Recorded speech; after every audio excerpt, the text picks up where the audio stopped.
वंदना अग्रवाल और आप देख रहे हैं राइट इंडिया प्लस। इस वक्त मैं मौजूद हूँ खानपुर वार्ड में और हमारे साथ अनिल गोयल जी बने हुए हैं जो कि बीजेपी से पूर्व पार्षद रह चुके हैं व प्रदेश कार्यकारिणी के सदस्य भी हैं। तो जिस तरह से कश्मीरी फाइल का मुद्दा बना हुआ है, चुनावों का मुद्दा थम गया है और कश्मीरी फाइल के मुद्दे ने जोर पकड़ लिया है, तो इन्हीं कुछ क्वेश्चंस के आंसर लेने के लिए इस वक्त हम यहाँ मौजूद हैं। तो सर, सबसे पहले स्वागत है राइट इंडिया प्लस में आपका। धन्यवाद। सर, कश्मीरी फाइल सिर्फ एक मूवी तो है, उस पर बीजेपी इतना जोर क्यों दे रही है? नहीं, बीजेपी जोर नहीं दे रही है। सही बात यह कि अगर कश्मीर में जो कुछ हुआ है उसका कुछ परसेंट अगर फिल्मों पर दिखा दिया गया है टीवी पर, तो उसके अंदर निश्चित तौर पर विरोधी बेचैन हैं। बीजेपी बेचैन नहीं है। बीजेपी तो ये है कि जो सच्चाई है वो देश के सामने आनी चाहिए और निश्चित तौर पर जिनके साथ अन्याय हुआ है उनको न्याय मिलना चाहिए। और बीजेपी ये बात पहले से कर रही है। कश्मीरियों की वहाँ पर वापसी हो, उनको वापस बसा रही है। धारा 370 उसने हटाई है, 35 से उसने हटाई है। तो निश्चित तौर पर हमारा अपना एजेंडा है, हम उस एजेंडे को लेकर के चल रहे हैं।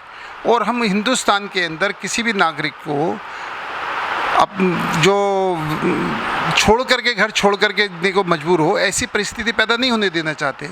और इसके लिए अगर इस मूवी ने जन जागरण करा है, जागरण करती है, तो विरोधियों को, विपक्षियों को क्यों बेचैनी क्यों है? इससे पहले जितनी भी फिल्में आती थी हमारे हिंदू धर्म के, चाहे शिव भगवान हों चाहे पुजारी हों, सबके पीछे इतनी इतनी अभद्र टिप्पणी होती थी, जितनी झूठी फिल्में दिखाई जाती थी, हम तो कभी बेचैन नहीं हुए। लेकिन आज अगर बेचैन हो रहा है तो विपक्ष बेचैन हो रहा है। सर, आज की राजनीति इतनी गिर चुकी है कि एक फिल्म का प्रमोशन करने में भाजपा लगी हुई है और केजरीवाल जी पे आरोप लगा रही है। नहीं, हम फिल्म के प्रमोशन में नहीं लगे, हम तो सच्चाई के प्रमोशन लगे हैं। और जहाँ तक केजरीवाल जी का सवाल है, वो तो गिरगिट की तरह से रंग बदलते हैं। एक तरफ जो मुस्लिम फिल्म बनी हुई हैं उन पर वो टैक्स फ्री कर रहे हैं, और जिसकी पूरे हिंदुस्तान में डिमांड है कि इसके टैक्स फ्री होना चाहिए, उसके टैक्स फ्री करने की जगह उसके ऊपर हंस रहे हैं। आप हंसी में टाल रहे हैं। आप ये कहते हैं कि उस फिल्म को यूट्यूब पर डाल दो, सब देख लेंगे। तो हम ये कहते हैं, आप जो इतने विज्ञापन देते हो, करोड़ों रुपए अरबों रुपए बर्बाद कर रहे हो, तो उस पर भी आप यूट्यूब पर डाल दो। क्यों विज्ञापन देते हो? आप पंजाब के लिए पैसा मांग रहे हो, आप यूट्यूब पर डाल दो, पैसा पंजाब से आ जाएगा। आपकी कथनी और करनी में अंतर है। आप जब अपनी सुविधा अनुसार जो मर्जी कह देते हो तो इस तरह से बात नहीं चलने वाली है। और वो खुद गिरगिट की तरह से रंग बदल रहे हैं। एक बार हंस रहे हैं, दूसरी बार नहीं जी, कश्मीरी हिंदुओं को उनको उनका हक मिलना चाहिए। तो जब उनको उनका हक मिलना चाहिए तो आप कश्मीरी फिल्म पर हंस क्यों रहे हैं? तो निश्चित तौर पर उनका ही दोगलापन है और वो आरोप बीजेपी पर लगा रहे हैं। सर, सीएम निवास पर हमला, क्या हम ये उम्मीद करें कि बीजेपी की राजनीति इस स्तर तक गिर चुकी है? नहीं, सीएम निवास पर हमला नहीं है।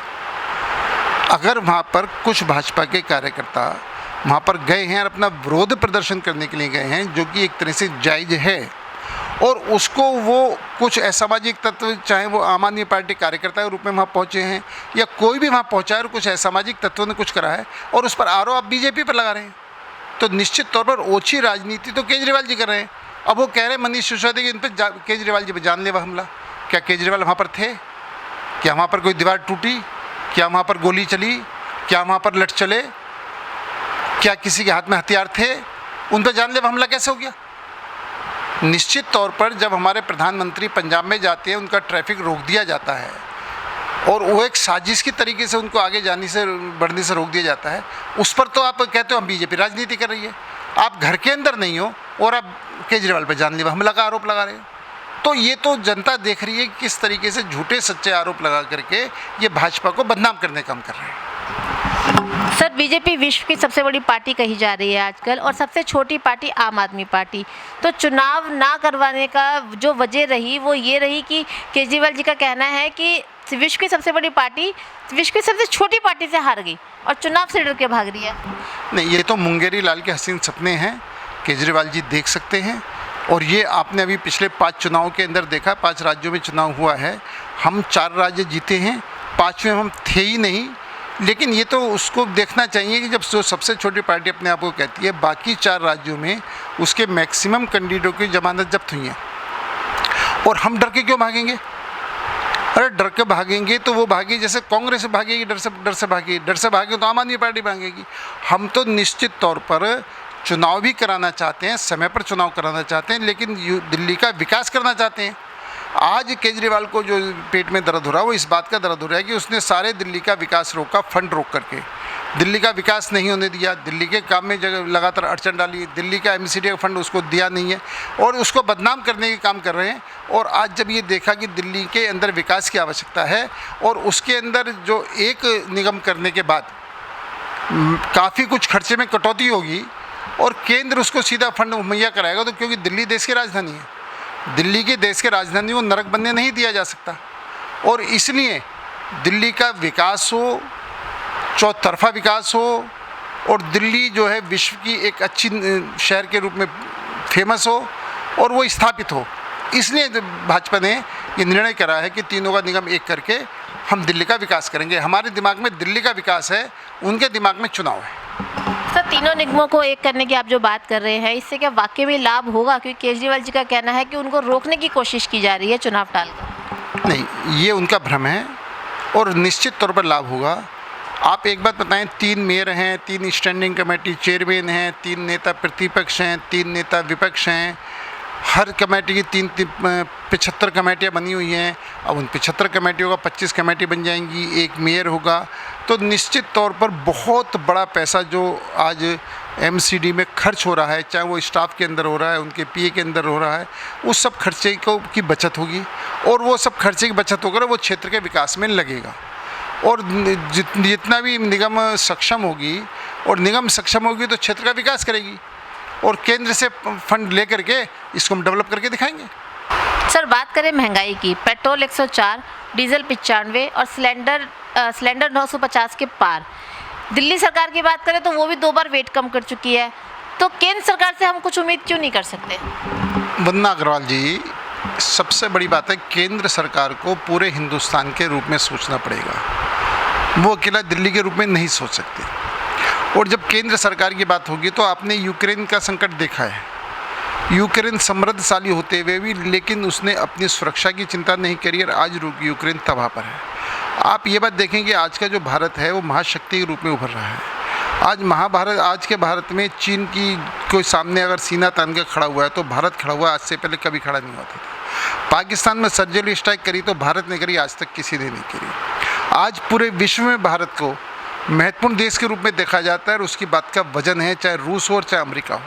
आज आपने ये बात देखी होगी कि अमेरिका के विरोध के बावजूद भी अगर उसको कच्चा तेल रूस से सस्ता मिल रहा है तो उसने रूस से कच्चा तेल खरीदने का फैसला लिया राष्ट्र हित में, देश के हित के अंदर। कल तक हम हर चीज़ आयात करते थे, आज सुरक्षा की, आज हम सेना के सामान भी हम निर्यात करने लगे हैं, ये बहुत बड़ी उपलब्धि है। आज आप यह पेट्रोल डीजल के महंगे रेट की बात कर रहे हो। आप एक बात देखें कि पहले सड़कें इतनी जर्जर थी कि कहीं भी हमको जाने के अंदर, मेरठ जाने के अंदर 3 से 4 घंटे लगते थे, आज मेरठ में 1 से 1.5 घंटे में पहुँच जाते हैं। और अगर एवरेज देखें तो उससे कम पेट्रोल में लगता है, कम डीजल लगता है, समय बचता है, गाड़ी सेफ होती है, हम टाइम से पहुंच जाते हैं। आज पूरे देश के अंदर देश का विकास कैसे हो, देश की चारों तरफ सड़कें कैसे बने, और चाहे हवाई जहाज़ का मामला हो, चाहे जल मार्ग का मामला हो या इलेक्ट्रिक गाड़ियों का मामला हो, हर तरीके से सोलर ऊर्जा का मामला हो, चारों तरफ से ऊर्जा पैदा करके और कम से कम निर्भरता हो और भारत आत्मनिर्भरता की तरफ आगे बढ़े, इस पर पूरी तरीके से काम कर रहे हैं। अब आप एक बात देखें कि पूरे कोरोना काल के अंदर लगभग 200 करोड़ वैक्सीन हमने फ्री पिलवाई है। फ्री में तो नहीं मिली, 80 करोड़ लोगों को रोज़ हम कम से कम 2 साल से भोजन फ्री दे रहे हैं। तो निश्चित तौर पर ये सब चीज़ भी हम, क्योंकि हमारा गरीब आदमी भूखा ना सोए, पूरी चिंता हमारी सरकार की है कि कोई भी गरीब आदमी भूखा ना सोए। और आपको मैं एक बात मुझे कहने में गर्व है कि राजीव गांधी कहते थे कि हम 1 रुपया देते हैं, 15 पैसे ज़रूरतमंद पर पहुंचते हैं, और आज हम कहते हैं 1 रुपया देते हैं, 1 रुपया ज़रूरतमंद को पहुंचाते हैं। हम सीधा उनके बैंक के अंदर पैसा ट्रांसफ़र कराएं।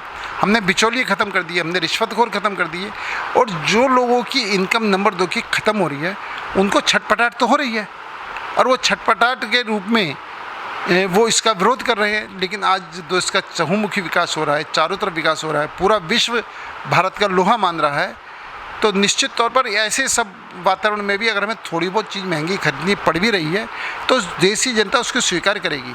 आज श्रीलंका में देखो हाहाकार मचा हुआ है, वो मुफ्तखोरी, मुफ्तखोरी एक ऐसी बला हो जाती है जिसका परिणाम हमने श्रीलंका में देखा है। अपने देश से सुरक्षा ना हो, देश सुरक्षित नहीं हो, देश मजबूत हाथों में ना हो, तो उसका परिणाम हमने यूक्रेन में देख रहे हैं। तो निश्चित तौर पर हमको ये सब देख कर के भी अपनी नीतियाँ बनानी पड़ेंगी, देश को समृद्ध बनाना पड़ेगा, देश को विकसित करना पड़ेगा, और हम देश को एक मजबूत शासन की जरूरत है, वो हम दे रहे हैं। इस वीडियो को लाइक करें, हमारे चैनल को सब्सक्राइब कर बेल आइकन जरूर प्रेस करें। हमारी